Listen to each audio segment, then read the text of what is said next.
In 1889, Copper King W.A. Clark and 74 other men wrote a state constitution to serve the needs of Montana's powerful interests, with a weak governor, a secretive legislature, and special tax deals for the powerful. After 60 years under the copper collar, Montana was declared the nearest thing to a colony of any American state. The Anaconda Mining Company even owned most Montana newspapers, the Copper Press. The corporate dominance of Montana's political affairs was unique in American history. 70 years after statehood, the Copper Press was finally sold, and thousands of World War II veterans had been educated under the GI Bill. Newly enlightened Montanans wanted out from under the copper collar, and big winds of change roared across the Treasure State. Changing Montana's constitution was the top priority. Strengthening the governorship, opening up the legislature, empowering citizens. Voices of Montana women, totally silenced in 1889, rang out loud and clear for these changes. When the Constitutional Convention began, 19 women were among the elected delegates. And when the delegates came together in convention, Democrats, Republicans, and Independents, men and women, young and old, sat alphabetically as equals, Montanans just wanting to make their state better. And so they did, producing a constitution for the ages, the last best constitution. Now at its 50th anniversary, Evan Barrett and real history makers of the time shine a light on the creation of this remarkable Montana Constitution. Welcome back to Last Best Constitution, our series of programs about the 1972 Montana Constitution created at the Constitutional Convention back 50 years ago. We just celebrated that anniversary in the summer of 2022 and celebrated the people's endorsement and ratification of the convention and had a wonderful celebration. And we made a decision that it would be good to capture the folks who were involved in producing this Constitution. So we've done shows with all of the remaining delegates that are still living and with us, minus a couple that are a little too shy for the cameras. But frankly, there's 10 of the 100 convention delegates are still with us, and they're part of our series. And we also captured the research analysts who did so much of the kind of the yeoman's research work that produced books of data and information about what was being done about the different segments of a constitution in other states, in other places around the world, and good research that was provided background information for the candidates, or for the delegates to use. And we're also going to take on a unique group who took part in this thing, young folks, because people across the whole state were involved in this convention. Remember, elected officials could not be members, so delegates were citizen delegates, and the researchers came out of the universities, and also out of the universities came the underclassmen, if you will, a series of interns who had the opportunity to cut their teeth on the public process on the most important event of the first half of the 20th century in Montana, the Constitutional Convention. Now, before we get to them, I just want to restate for all of you that the seeds of the convention were sown in 1889 with the old Constitution, because it was written by the powerful for the powerful. And Montana lived through 83 years of what was called the Copper Collar, where the Anaconda Company and its other large companies in Montana had all the economic, social, and political power of Montana. And Montana was chafing under that as we got into after World War II and the GI Bill, and people were getting educated, and the liberation was going on in the economy of America. Women were emerging. Remember, when they wrote the Constitution in 1889, there were no women delegates because women couldn't even vote then. And so we had 19 women in the convention. So this was a totally new look at Montana by folks who were eager for change, eager to get out from underneath the copper collar. And they produced a document that is considered not only the best constitution in America for a state, but also recognized internationally as one of the best constitutional documents in existence. So it was a wonderful experience, and we're going to see how that experience affected some specific young people here, some interns. So I want to welcome 3 of our interns from 1972. Jeff Rupp. Jeff was originally from Huntley Project, Montana State University. It used to be called Montana State College when I went there, but it was Montana State University when you went, then became an intern there, and we'll talk about that in a second. And Nancy Lien, who came out of Wolf Point High School, and then to Montana State University in Bozeman, and then Randy Gray, who the only Grizz on the group. Got to even things out. You know, and he was from Great Falls High School and went to the University of Montana. Now, you see, I get to work well with you both because I was both a Grizz and a Cat. I started in an MSc and ended up in graduate school at University of Montana. But Jeff, tell us a little bit about your educational route, and coming to Huntley Project, and then what brought you to actually be present at the Con itself. Well, Evan, as you said, I grew up on a small farm in Huntley Project, and of course 4-H and FFA was a very important part of growing up in that environment. So that pretty much naturally led me to Montana State University for college. It was the college of our family, so I started in agriculture there, but didn't stay in ag very long. And didn't Huntley have a great big extension service farm project out there, experimental farm project? We had an experiment station, yes. Yeah, experiment station. Yes. It's a little town called Osborne on the railroad track there. So I wound up in Bozeman, and in the fall of 1971, I was beginning my senior year at Montana State University, and was by that time in political science. Had switched from ag to something that was of more interest to me, history and political science. And it was there that I had a professor by the name of Dr. Larry Pettit, who was running the political science department, who later became our first commissioner of higher education. One of probably the worst jobs that one could have come out of the Constitutional Convention, of taking 6 independent university systems and trying to put them under one.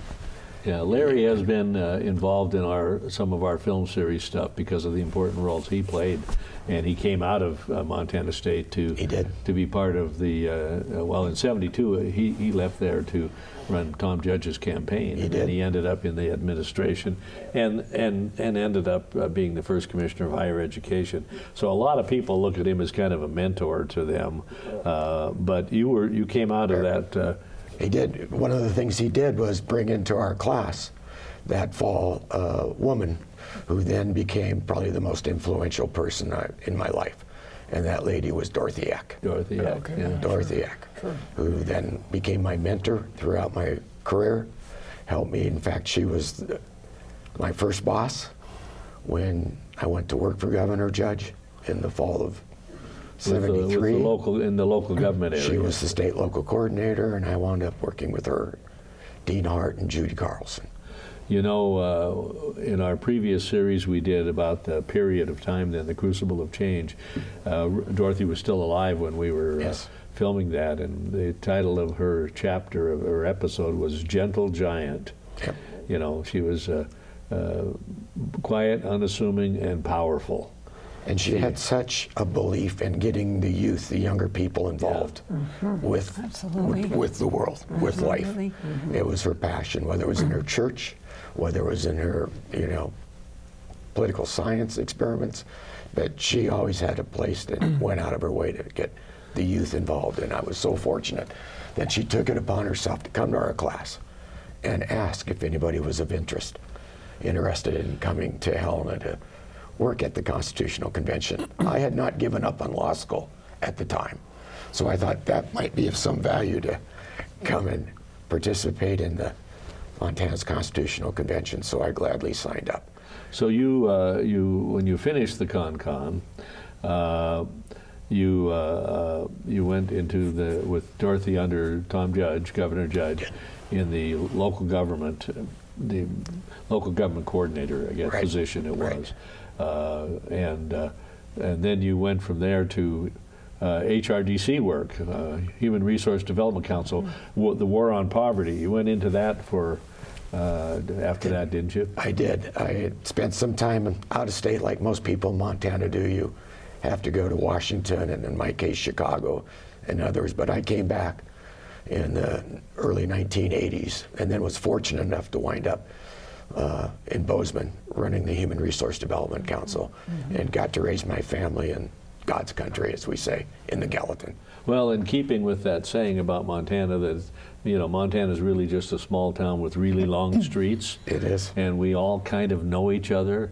And so, Jeff, I've known all three of you for a long time, and Jeff, we've known each other a long time, and we worked on the transition for Governor Schweitzer back in end of 2004 as well. Yes. So you're known far and wide for your work in your field and everything else, and we'll want to get. Well, I first met you when you were with Pat Williams. Yeah. One of my favorite people of all time. Yeah.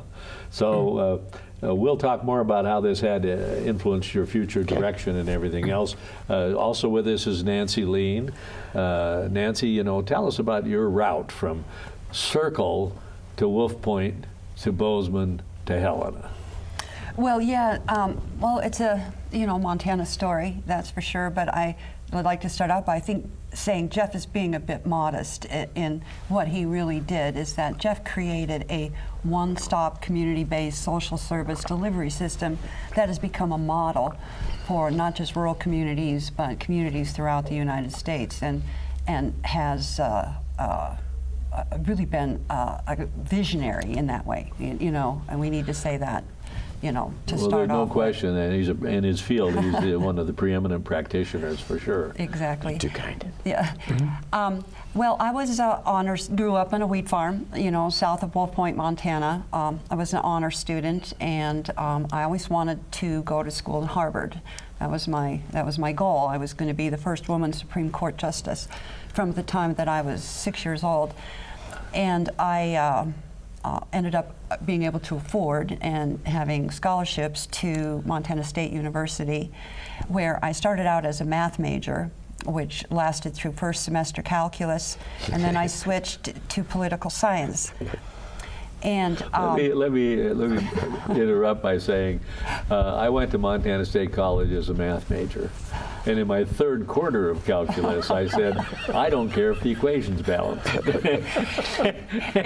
It took me about 7 days of having to do daily homework when it was my first time off the farm, and I was having none of that. So. And I was probably one of the younger of the groups, and my friend and I, Maureen Callahan, were both sorority sisters. We were Pi Phis, and we were in the same class together in the same major in Larry Pettit's Political Practices, Intro to Political Practices class.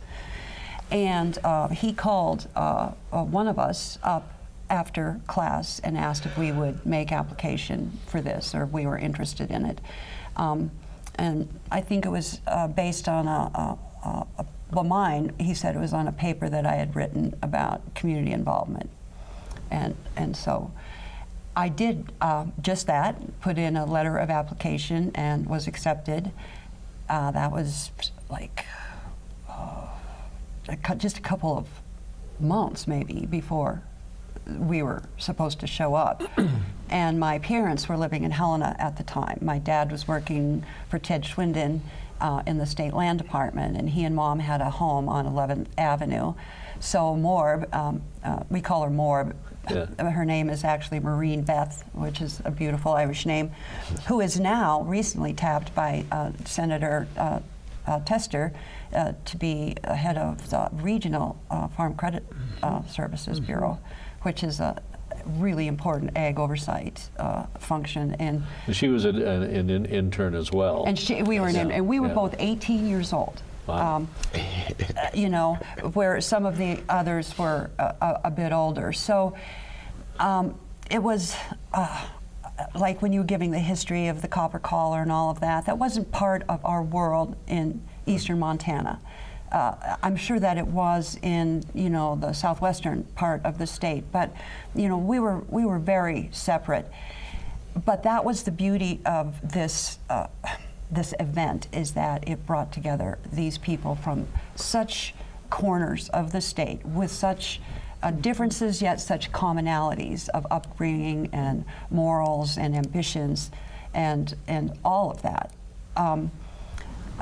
It was the honor of a lifetime to serve, and my observation really was that Dorothy Eck, Larry Pettit, we had the same mentors who brought us along that path, that saw some potential, some ability to, you know, conduct reasonable and logical arguments. I think they saw that in us, and what all of us. I can't remember the exact number of interns, and we ranged from probably 18 to 21 to 22 years of age, and we have all had a commitment to public service. In the course of this 50th year anniversary, I was charged with contacting some of the other interns and found that you know, Mona is involved in ag in her community. She's an entrepreneur. She does several businesses, has been involved in her, you know, local conservation districts and school boards. You know, Maureen was a Liberty County Commissioner. I served 7 years, you know, as an Ennis City Commissioner. Public service. Public service. We all made sure. a commitment to public service. Every one of us, whether it was through the law, through our practice, and in discussion with Randy and Jeff about our families now, we've passed that legacy on to them, that your ability to think, reason, to do research, check your facts, dot your I's, cross your T's. That's what we interns did, and it becomes a lifelong commitment. Well, good for you. Now in this period, after the con, and when you got out of school, and you were a city commissioner. So, but what did you do occupationally after that? Well, I went through a number of things, but yeah. Well, for a while, you know, I worked in state government. I worked with the Developmental Disabilities Planning and Advisory Council, and traveled around the state helping local jurisdictions plan services for. A lot of it was homebound care. We created the first state advocacy agency where there would be respite care for families who were caring with disabled individuals at home, and it was a godsend for these families and very, very difficult. Then after that, I met and fell in love with a hockey player from Detroit who had some background in the lumber business.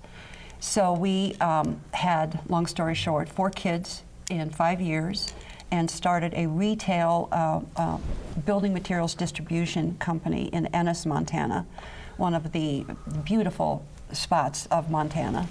And for 33 years, contributed to my community through community service. I served as executive director of the Jack Creek Road Task Force. A lot of people don't remember that. You may, Evan, is that we tried to make a scenic byway from Ennis to Big Sky.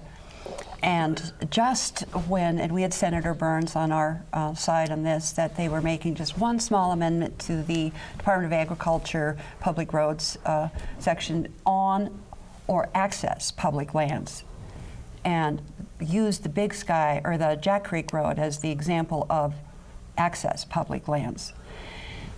And our idea was to make a 32-foot scenic byways road, no commercial traffic through there, with seasonal issues. And about the same time that we had congressional funding to pay for 100% of the cost of the road, the state of Montana was taxed with the adding another 21 miles to its infrastructure inventory, and they had not done so since the Cook City Highway in your part of the world, Evan. And it was controversial at that point.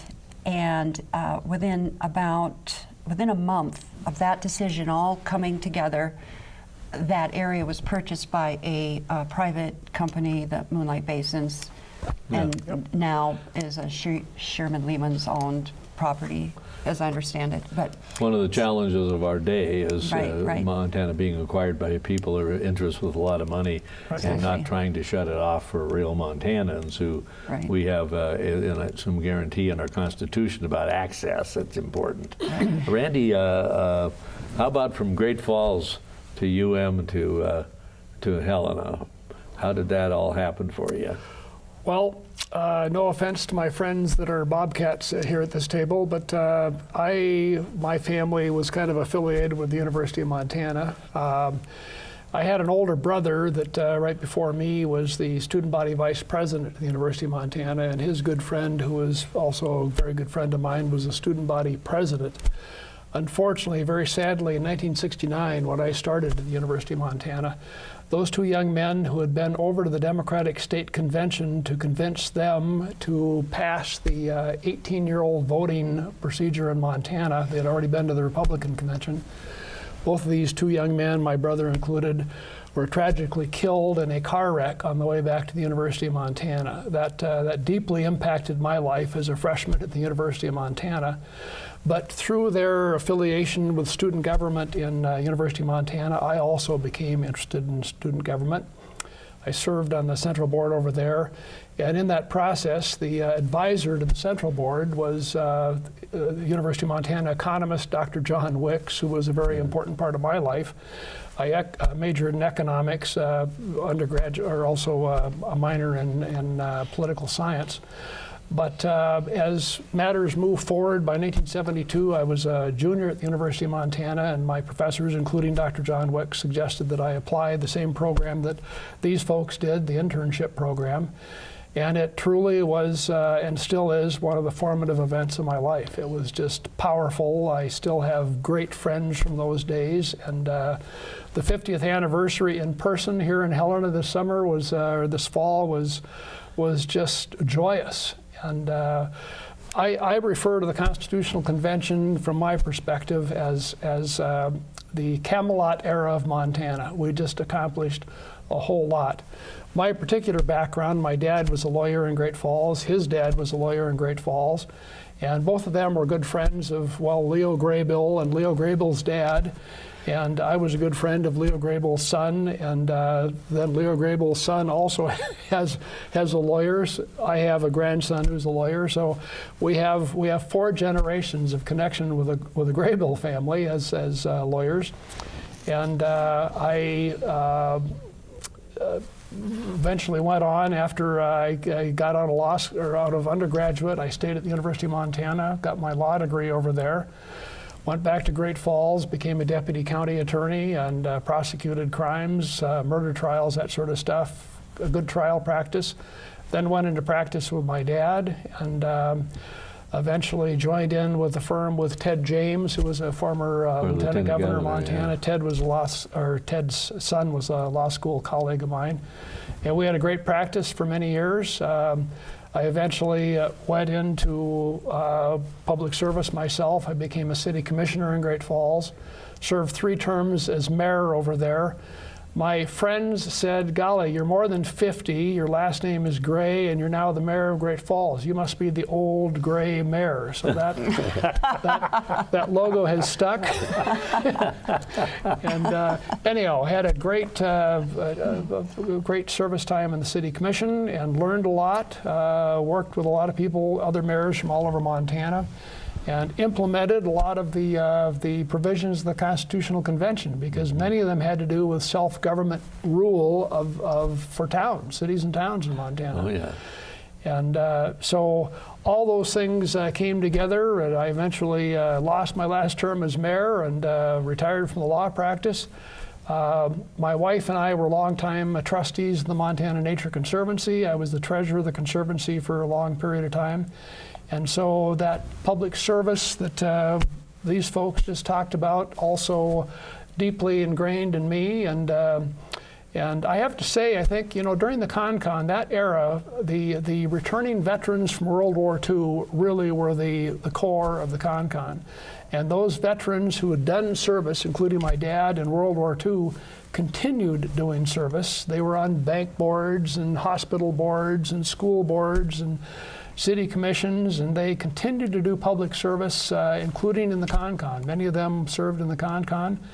And it's just ingrained, and that should be part of what we as citizens do. Is we need to give back. Yeah, that is certainly a challenge, and but you've all been involved in public service, and sometimes it's in elected office, and sometimes it's working in an entity that provides services to people. That's essentially been my life. I was raised that way too.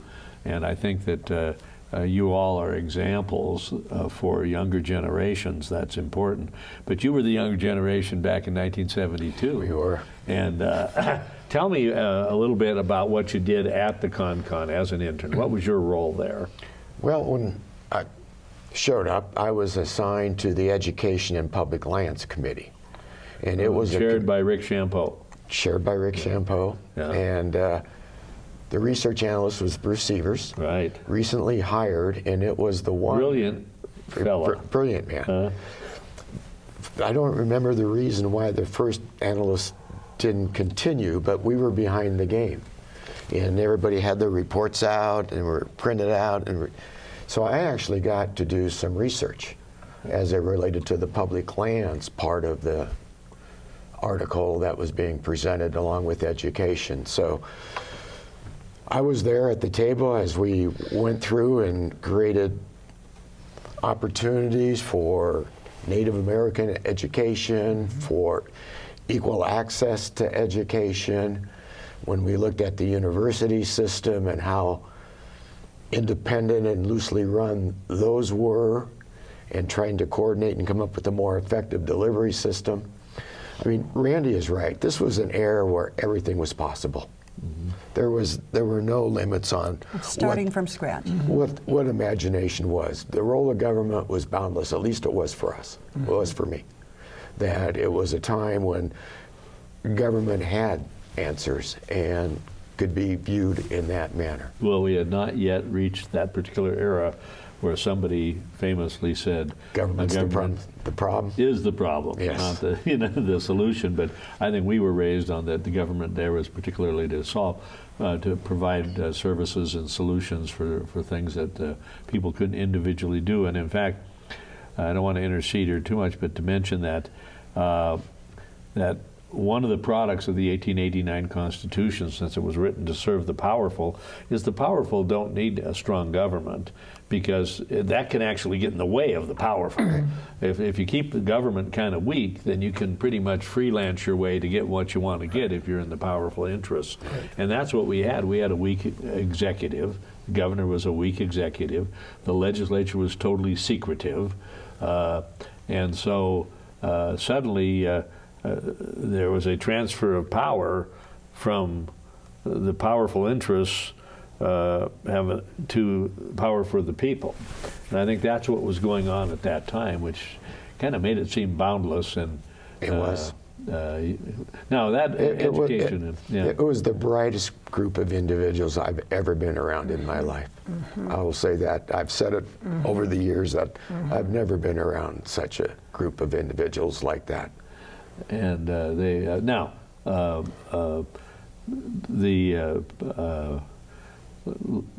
Dale Harris was the executive director. Right. He was. Did you interface much with Dale? I did. You know, at the time, Dale was just a person I heard stories about, usually as from the research analyst side. It's later in life when I look back as a leader and you say, my God, he had to lead 100 delegates, the research analysts, brightest people I've ever met, and do it with what a difficult job he had to do. And the appreciation I have for Dale now is tenfold what it was during the Constitutional Convention itself. When you understand the magnitude of the job of trying to get everybody across the finish line at the same time. Well, you know, they did it in 54 days. And Everybody signed. Every 100 signatures are on that document, which is pretty remarkable. Wade DeHood, in his last interview early in 2022, said that when the 100th person signed, he had tears in his eyes from it.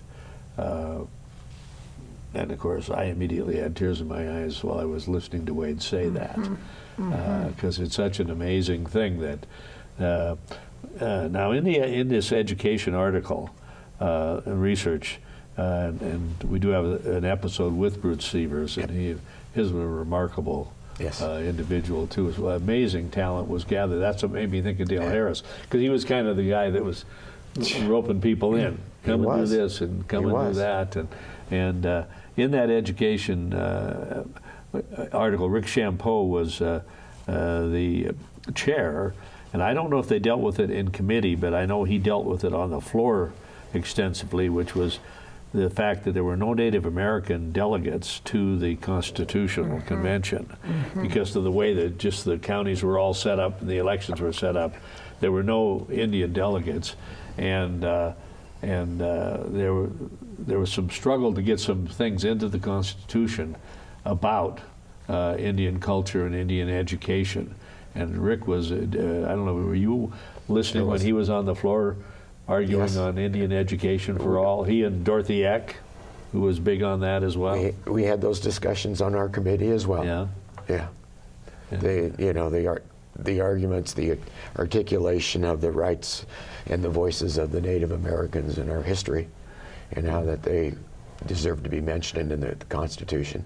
And have their history reflected in the Constitution, and also we ended up with Indian education for all, which took about 35 years to implement. It did. You know, which, and that's, by the way, a good. I always look at that as a good a way to understand why it was a good thing when the Constitution in 1889 said, if you're going to be in the convention delegate, you can't be an elected official, because if the legislators who were really mad about that at the time, they wanted to be in the convention, and it would have been the same old, you know.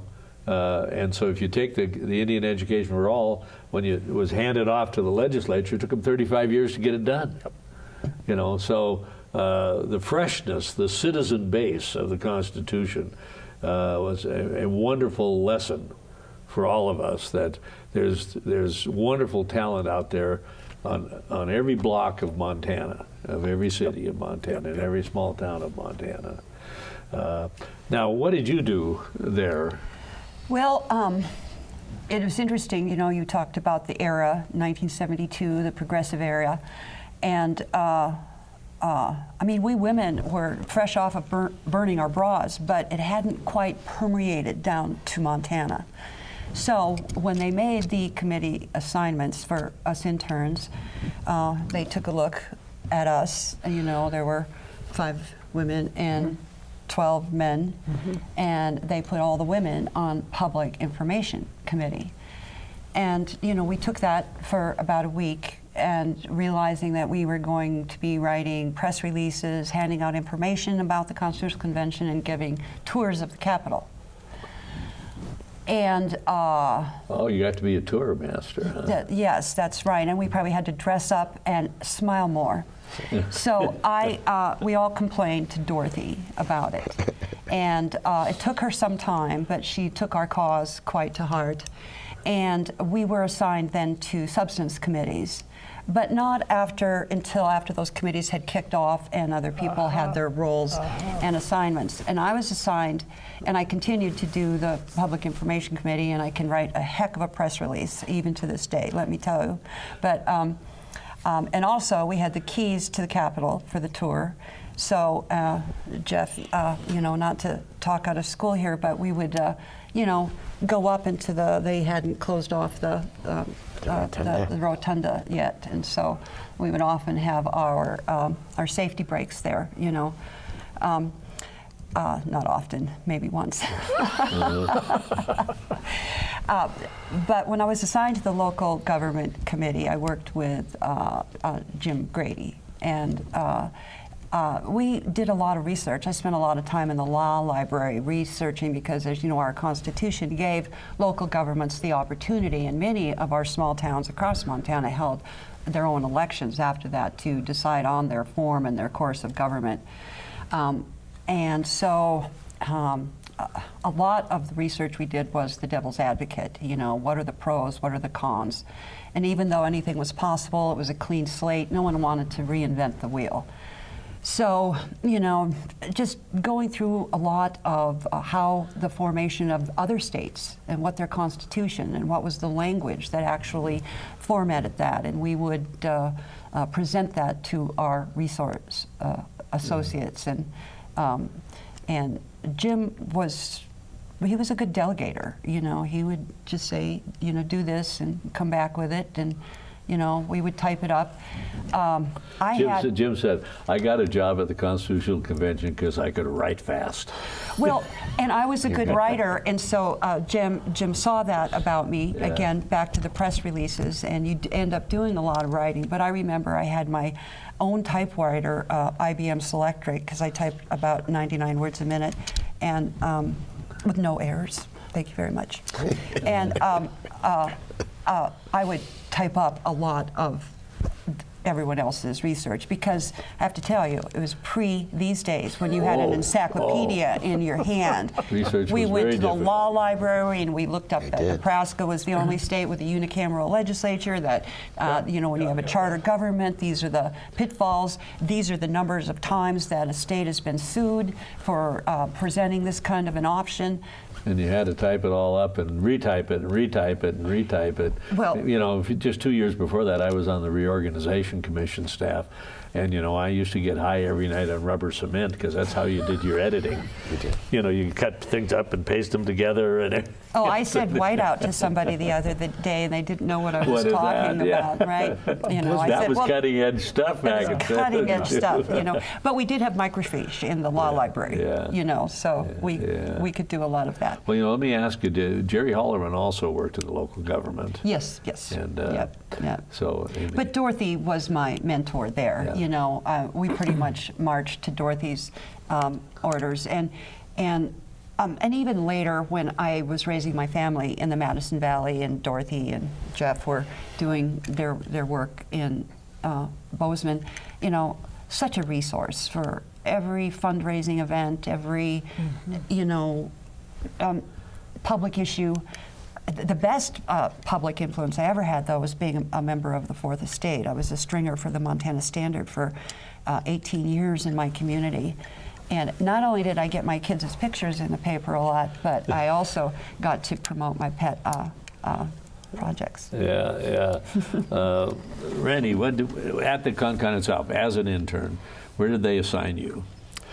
I was assigned to the Revenue and Finance Committee with Roger Barber was the research analyst there, and with an economics background that made sense, and certainly learned a lot about the tax procedure of Montana and the tax procedure under the 1889 Constitution, and the copper collar having the ability to protect itself from a fair share of taxation in Montana. One of the most egregious things in the Constitution of 1889, which, by the way, was written in a convention that was chaired by W.A. Clark, the most nefarious of the Butte Copper Kings, and was a provision that you could not tax the proceeds of mining.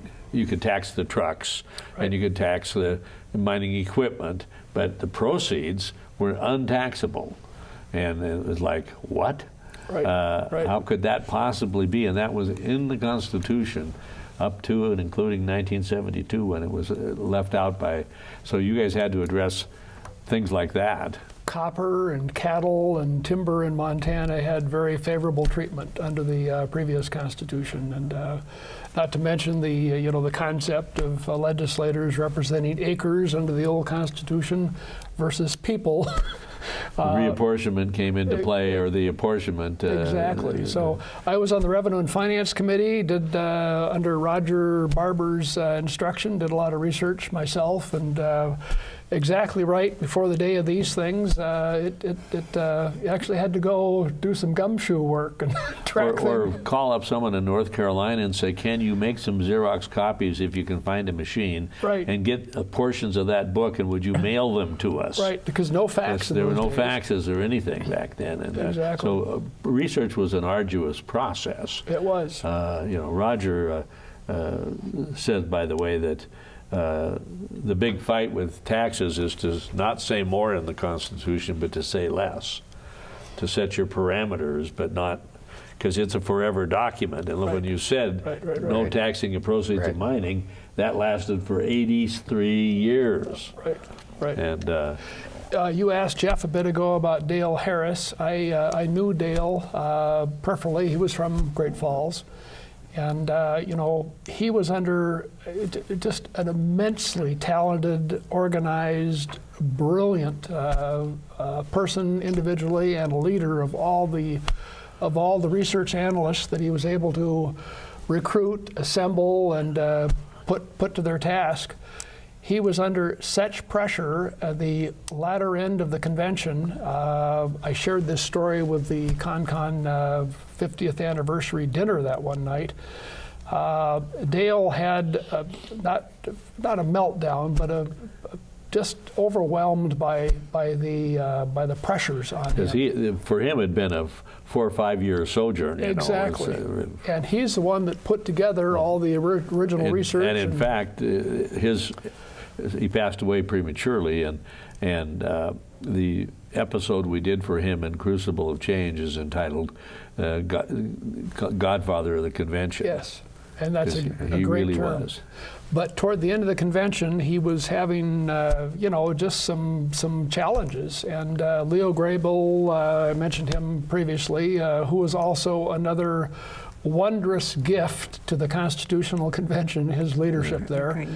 Leo knew our family, and Leo knew that we had a cabin in the Little Belt Mountains. So I took Dale here as a junior at the University of Montana, and I take this senior guy out in our snowmobile, because it was in the middle of winter, March, and I took him up to our cabin for a 5-day kind of just relax and kick back and avoid all the pressure that he was under at the CONCON. And I'll have to say we probably drank a beer or two. We sat in front of the fire and chatted in the evenings, and that gave him a bit of a breather, and then he came back and finished up his role at the CONCON. And that impressed me greatly, that Dale was under that amount of pressure, and that Leo had that capacity as an individual to realize this man needs a little break. So. Yeah, that was an interesting circumstance, because they had to fill his seat for a few days. Right. And the interim director became Max Bacchus. Exactly. Who was there as a committee coordinator. Right. So there were a lot of people's careers, of course, got started at the CONCON, including Max's. And that's when I first met Max. I later worked as an intern at his law office in the University of Montana. My youngest son worked for Max in D.C. for many years, so the circles keep intersecting. Yeah, that's a pretty terrific example. You think about Dale, that was to have started from ground zero through this whole process of legislative council reports, and then the Reform Commission, and then the Convention Commission, then the election and the convention itself. And I mean, when you get towards the end of that, you have so much at stake, so much invested, that it can, take over. And but he was a pretty remarkable guy. But then the place was full of remarkable people. It was. It continued even after the Constitution was adopted by the people. You had the responsibility of the local government. One of the things that Dale then continued on was putting together the library. I had the privilege of working with him on putting the library together for the units of local government and how to do the research and comparison basis. I think there was was it Butte, was about the only place that did consolidate government through the review process. Butte and Anaconda. Yeah, Butte and yeah, Anaconda. yeah, that's right. But it continued.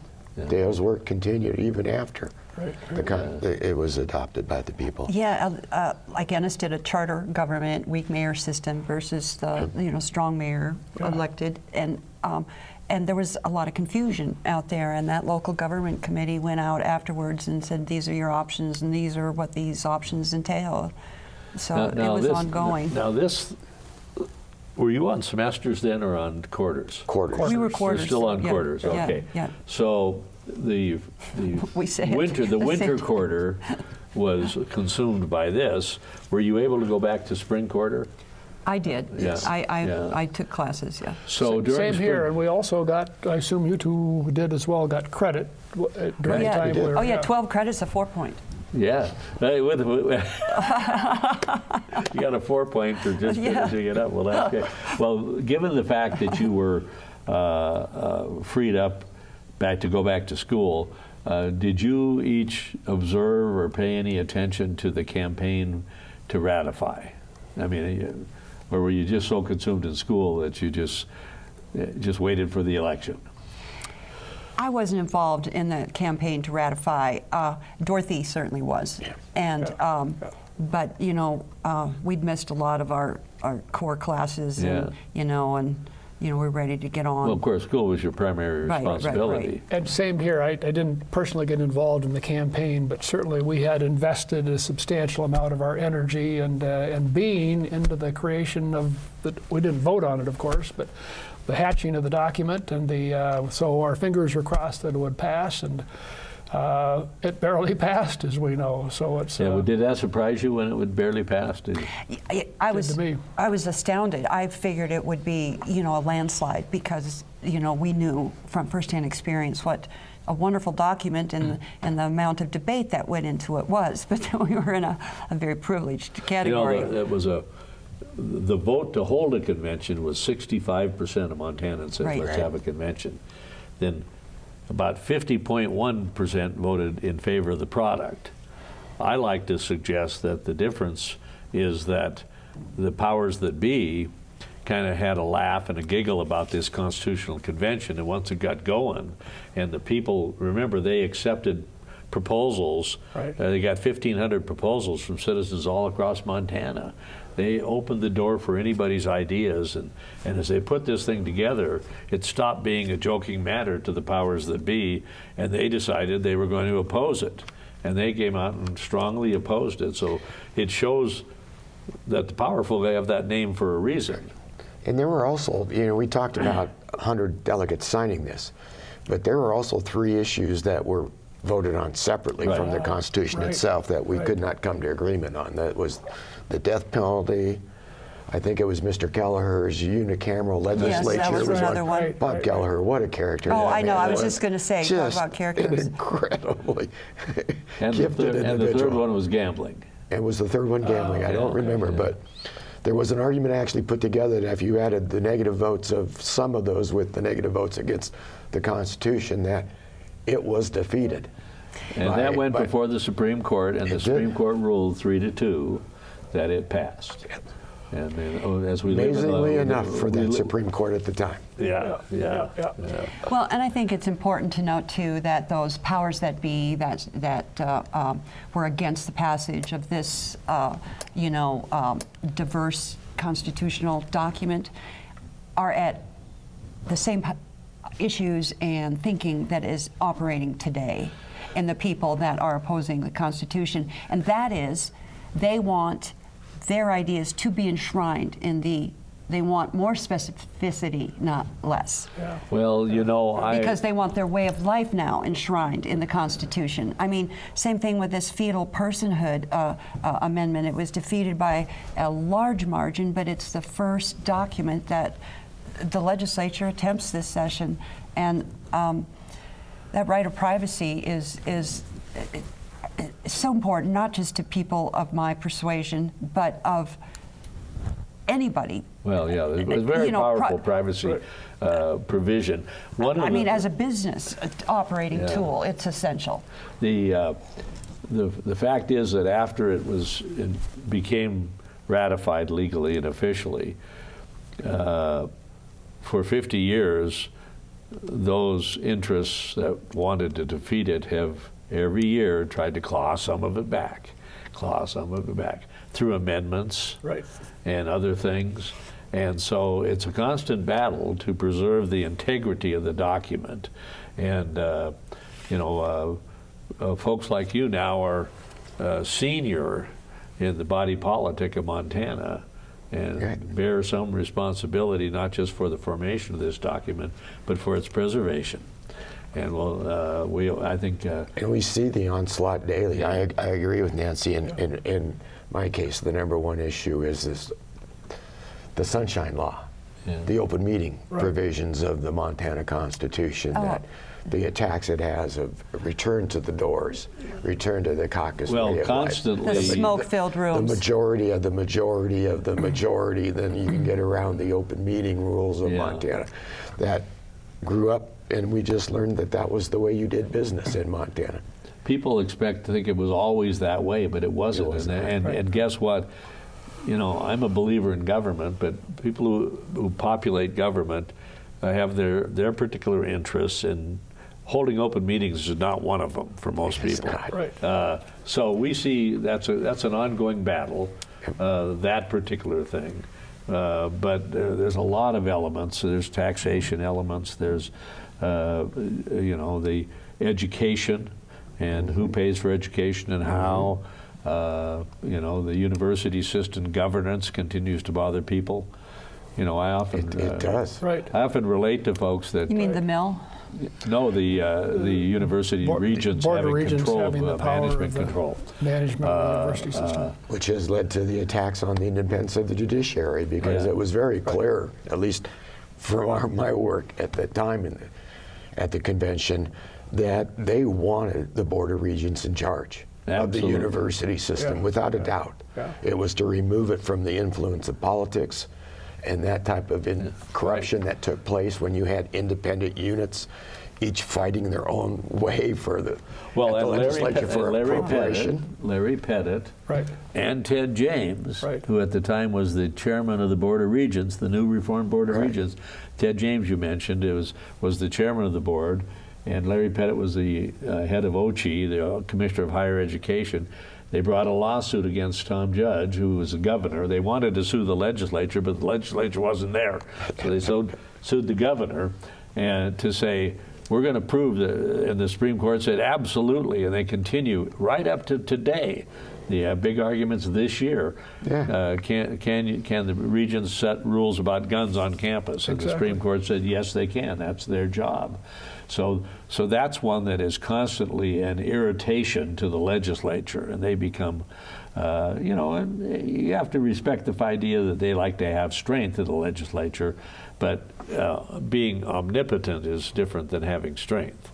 And how many years did it take for the Board of Regents after the Constitutional Convention? It was like 5, right? 4 or 5 years. To do what? For the Board of Regents to have control of the budget. No, they had it immediately. Oh, they did have it immediately. It was just challenged at that time by the legislature after a couple sessions. It took about 10 years for it to be ingrained among people of the state. Well, I was trying to put the timeline because I served another internship with Larry Pettit when he was the first commissioner of higher education. And it was my job to show up every day before the House Appropriations Committee, take notes in every mention of the university. I wrote it down, I collected the bills, and I provided a daily, sometimes twice daily summary to Larry's team. And he called me, he goes, well, Nancy will let you know when the lawyers need to show up. Well, it's just the way it is. And again, people want to claw back to what it was. Certain interests. But again, who was empowered by the Constitution was the people of Montana.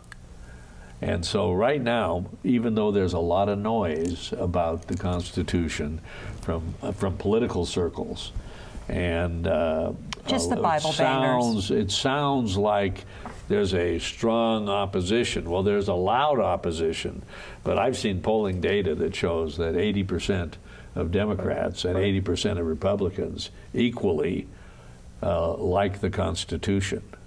So at the grassroots level, our Constitution is well received and well supported, but in the dark circles in the Capitol corridors and where the lobbyists are, there's a little different feel. But Evan, exactly, and we can't, despite there being a majority of folks by polling that support the Constitution, we can't sit quietly on the edge and just assume that it's going to hold its own. We have to keep breathing new life into it. New generations have to come along, and